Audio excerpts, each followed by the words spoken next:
வணக்கம். நாம் இன்றைக்கி பூரி சப்பாத்திக்கு சாப்பிட்ற மாதிரி சன்னா மசாலா ரெடி பண்ணலாம். இப்போ அதுக்கு தேவையான பொருட்கள் என்னென்னு பார்க்கலாம்.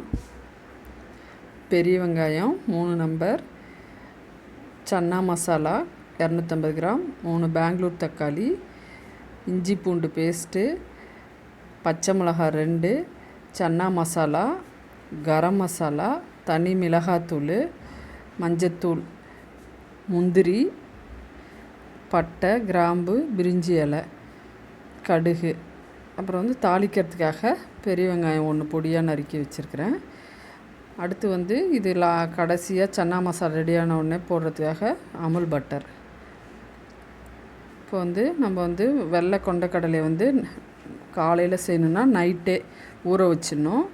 நைட்டே ஊற வச்சுன்னா நல்லா ஊறிடும். காலையில் அதை குக்கரில் எடுத்து 4 சவுண்டு விட்டு இப்போ நான் ரெடி பண்ணி வச்சுட்டேன் சன்னா மசாலாவை. அடுத்து வெங்காயம் நல்லா கட் பண்ணிவிட்டு அதோட முந்திரி சேர்த்து நல்லா வதக்கிக்கணும்.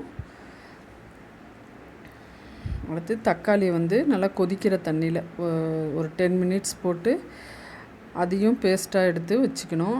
நான் அப்படி தான் சுடு தண்ணியில் கொதிக்கிற தண்ணியில் போட்டு அப்படி தான் ரெடி பண்ணிப்பேன். இப்போ இது வெங்காயம் வதக்கி அரைச்சிட்டேன். சன்னா மசாலாவும் வேக வச்சு எடுத்து வச்சிட்டேன். தக்காளி ரெடி பண்ணிட்டேன். இப்போ நம்ம சன்னா மசாலா எப்படி செய்கிறதுன்னு பார்க்கலாம். வானலாட்டில் வச்சு ஒரு 3 ஸ்பூன் எண்ணெய் விட்டுட்டு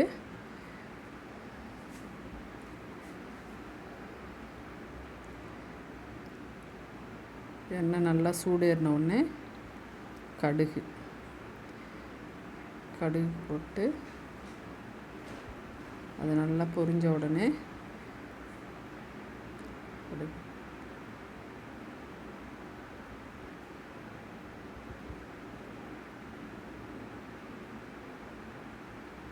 ஜீரகம், லைட்டாக ஜீரகமும் கொஞ்சம் போட்டு அதுவும் நல்லா பொரிஞ்ச உடனே நம்ம இப்போ பொடியாக நறுக்கி பட்டை,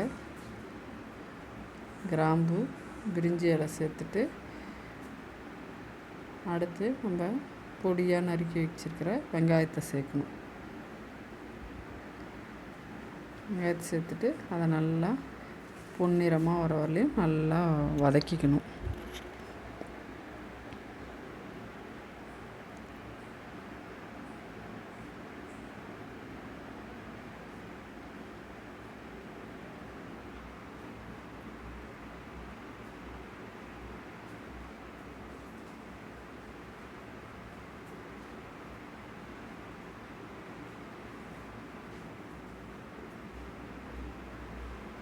நல்லா பொன்னிறமாக நல்லா சிவக்க வறுத்துட்டு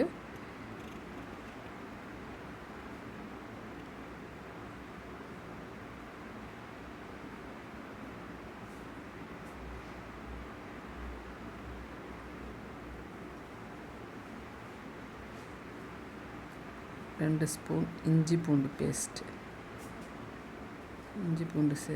சேர்த்து நல்லா பச்சை வாசனை போகிற அளவு நல்லா வதக்கணும்.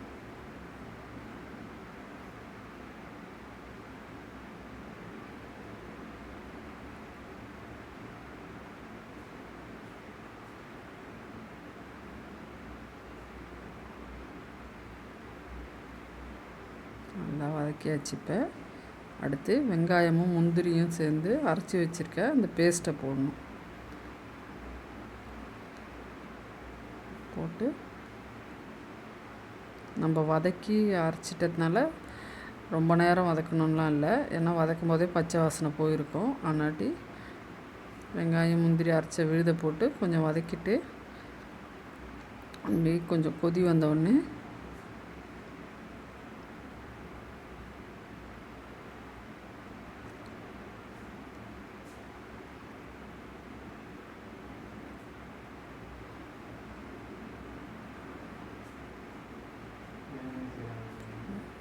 கருவேப்பிலை சேர்த்துடணும். கருவேப்பிலையை சேர்த்துட்டு ஃபஸ்ட்டு இப்போ அரைச்சி வச்சுருக்கிற அந்த தக்காளி விழுது சேர்த்துக்கணும். தக்காளி விழுதை சேர்த்து நல்லா கலக்கி விட்டு நல்லா கொஞ்சம் கொதிக்கணும். கொதிக்க தான் நல்ல கலர் வரும். நல்லா கொதிக்கட்டும்.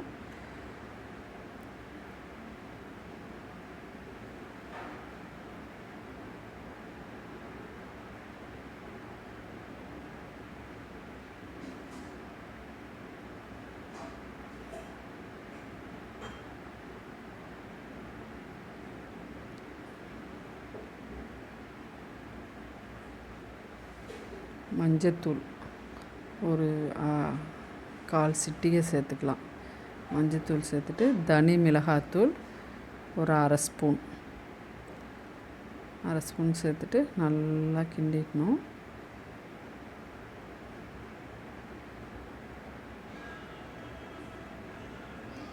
கரம் மசாலா 1 ஸ்பூன். அடுத்து வந்து சன்னா மசாலா சேர்க்கணும்.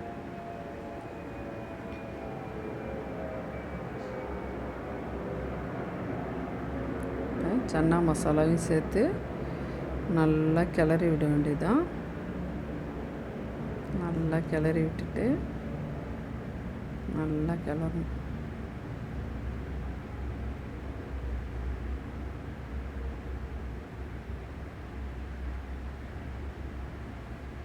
உப்பு தேவையான அளவு உப்பு போட்டுக்கணும்.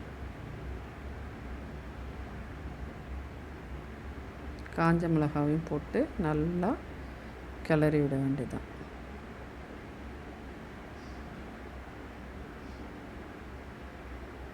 நல்லா இந்த மசாலா வாசனைலாம் போகிற அளவுக்கு நல்லா கொஞ்ச நேரம் நல்லா கிளறி இப்போ வந்து சன்னா சேர்த்துடலாம். சன்னா சேர்த்து அதையும் நல்லா கிளறி விட்டு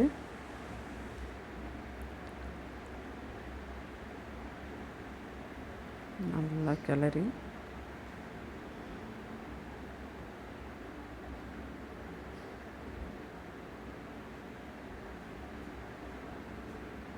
சன்னாவில் இந்த மசாலாலாம் நல்லா செதறணும். அதனாட்டி வந்து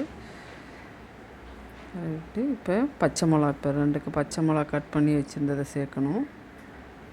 பச்சை மிளகாயும் சேர்த்துட்டு நல்லா கிளறி விட்டுட்டு கொஞ்சமாக தண்ணி ஆட் பண்ணிக்கலாம்.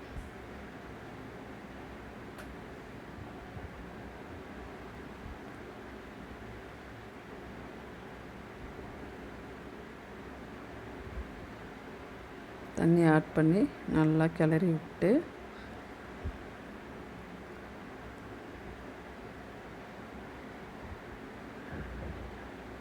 இந்த மசாலாலாம் சன்னாவில் நல்லா சேரணுன்றதுக்காக ஒரு 10 மினிட்ஸ் நல்லா மூடி கொதிக்க விட்டுடலாம். இப்போ நல்லா கொதித்து மசாலாலாம் நல்லா ரெடி ஆயிடுச்சு. சன்னாவோட மிக்ஸ் ஆகி இப்போ வந்து நம்ம பட்டர் சொன்னோம் இல்லைங்களா, அதை வந்து ஒரு ஸ்பூன் பட்டர் போட்டுக்கலாம். இல்லை பட்டர் வேணான்னு நினைக்கிறவங்க நல்லா தண்ணி விடாமல் திக்காக காய்ச்சின பால் ஒரு 1/4 டம்ளர் சேர்த்துக்கலாம்.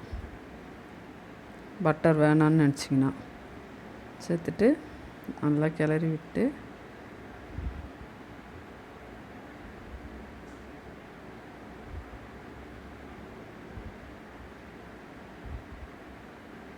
இப்போ வந்து நமக்கு வந்து கொஞ்சம் ஸ்வீட்டியாக ஹோட்டல் ஷோ மாதிரி வேணும்னா கொஞ்சமாக ஒரு அரை ஸ்பூன் தேன் சேர்த்துக்கலாம். இல்லை காரமாகவே இருக்கலாம் அப்படின்னு நினச்சிங்கன்னா தேன் சேர்க்க வேண்டாம். மேலே கொத்தமல்லி தழை தூவி